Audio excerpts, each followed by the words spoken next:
everybody, Joe Lowry, what a day. Happy Monday. The weekend is behind us. It's Thanksgiving week, and I'm sure for most of you it will be a short one. And today is November 20th. Today is National Peanut Butter Fudge Day. That's right.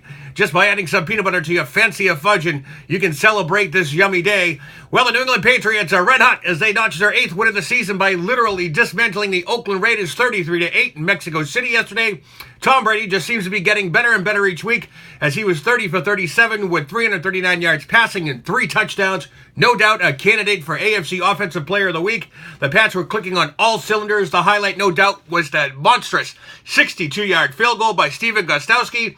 The kicker was perfect, 4 for 4 in field goal attempts. And Brandon Cooks, the wide receiver, had a great day. 8 receptions, 149 yards, and throwing a touchdown there. The Pats defense all but shut out Derek Carr and the Raiders offense. The Pats are now 8-2, tied for the best record in the league. And next up, the hapless Miami Dolphins come to town. That's right, game time 1 o'clock next Sunday at Gillette.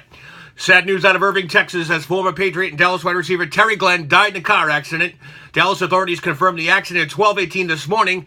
The standout from Ohio State played 12 seasons with the Patriots, Cowboys, Packers, and was selected to the 1999 Pro Bowl. The wide receiver had 4 1,000 receiving yards, 2 at New England, 2 at the Cowboys. Terry Glenn dead at the age of 43. And the other red-hot team, that's right, the Boston Celtics, your first-place best record in the NBA. Boston Celtics look for their Sweet 16 victory in a row tonight as they square up against the Mavericks in Dallas. Tip-off is at 8:30. The Bruins, they get back in action Wednesday night. They travel to New Jersey for their tilt, and they also host the Penguins at the Garden the day after Thanksgiving, the traditional Black Friday matinee at the Garden. And some other notable deaths today. Cult leader Charles Manson finally succumbed to his health and died over the weekend. The notorious Helter Skelter was admitted to hospital last week. Officials were not giving out details of his condition. Manson was 83 years old. Well, is he dead or is he not dead? 70s teen heartthrob and Partridge Family singer David Cassidy has been in the hospital since last week and has been reported has organ failure. Now, several news media outlets are reporting his death over the weekend, yet nothing official has been announced. As of right now, still no word on his latest condition. David Cassidy on his deathbed, I guess. Well, the Super Bowl of NASCAR took place yesterday as Martin Truex Jr. beat out the field with a first-place finish at Miami Homestead.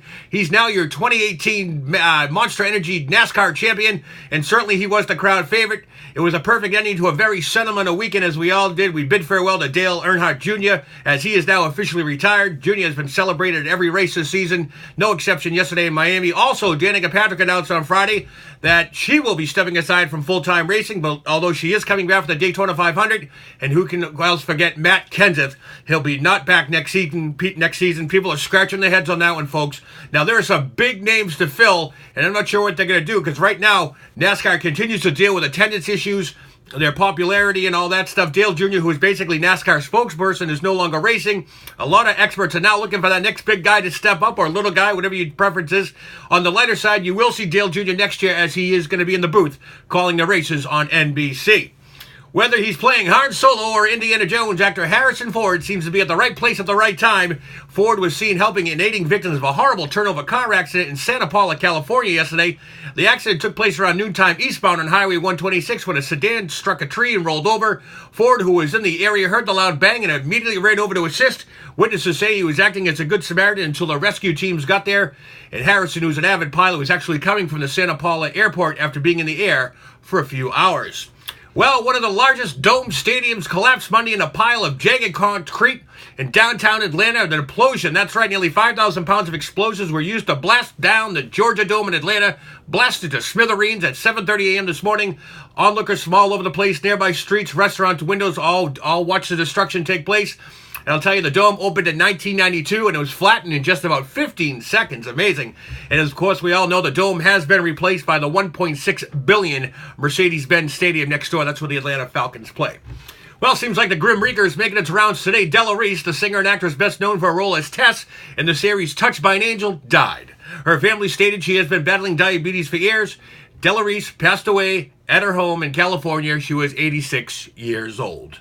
Well, the 31st annual WWE Survivor Series took place last night in Houston at the Toyota Center, and the Superstars of Raw defeated the Superstars of SmackDown 4-3. There are a lot of questions after last night, a lot of confusion, that's for sure. Seems Kevin Owens and Sami Zayn may be headed back to Monday night as they were seen conversing with Raw Commissioner Stephanie McMahon. Also, Braun Strowman's probably in the doghouse because he was last seen power slamming, power bombing, whatever his actual teammate Triple H. And of course, Triple H turned things around towards the end of the match last night by pedigreeing his own partner, Raw GM Kurt Angle. I don't know what's going to happen, no, but not the most convenient of victories, but I'm sure all the answers will be made clear tonight as Raw comes back to you live from Houston, 8 o'clock on the USA Network. Well, with all the big turkey day coming up this week, I'm sure one of us, if not all of us, will be hitting the supermarket at some point to get that food what we're eating, but did not know what day. Do you know what day is the worst day to hit the store? Well, for many of us, we would think it's the day before, right? Well, it turns out that is not true. Researchers far and wide have studied this food frenzy holiday, and they found that, in fact, it's the day before, in which the shoppers will hit the market for the street. That's right.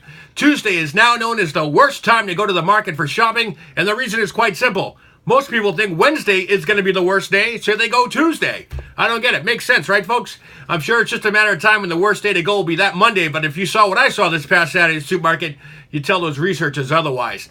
Finally, folks, North Quincy High School class of 1987 reunion is now just days away, actually almost hours away, as it's this Friday night, the 24th of November. Please check out the NQHS 87 Facebook page for all the details. Yours truly will be there, along with baby cakes, and it is rumored that The Belt will be making an appearance. Food, fun, dancing, DJ. It's going to be a blast. Class of 87, 30 years just like that. You got to be there, folks. And don't forget to check out my YouTube page, www.youtube.com/Joe Lowry. What a day. You got to hit subscribe. It's free. Did I tell you it's free? Free. Anyways, happy Monday, everybody. Enjoy your evening. I'll see you tomorrow. I'm Joe Lowry. What a day.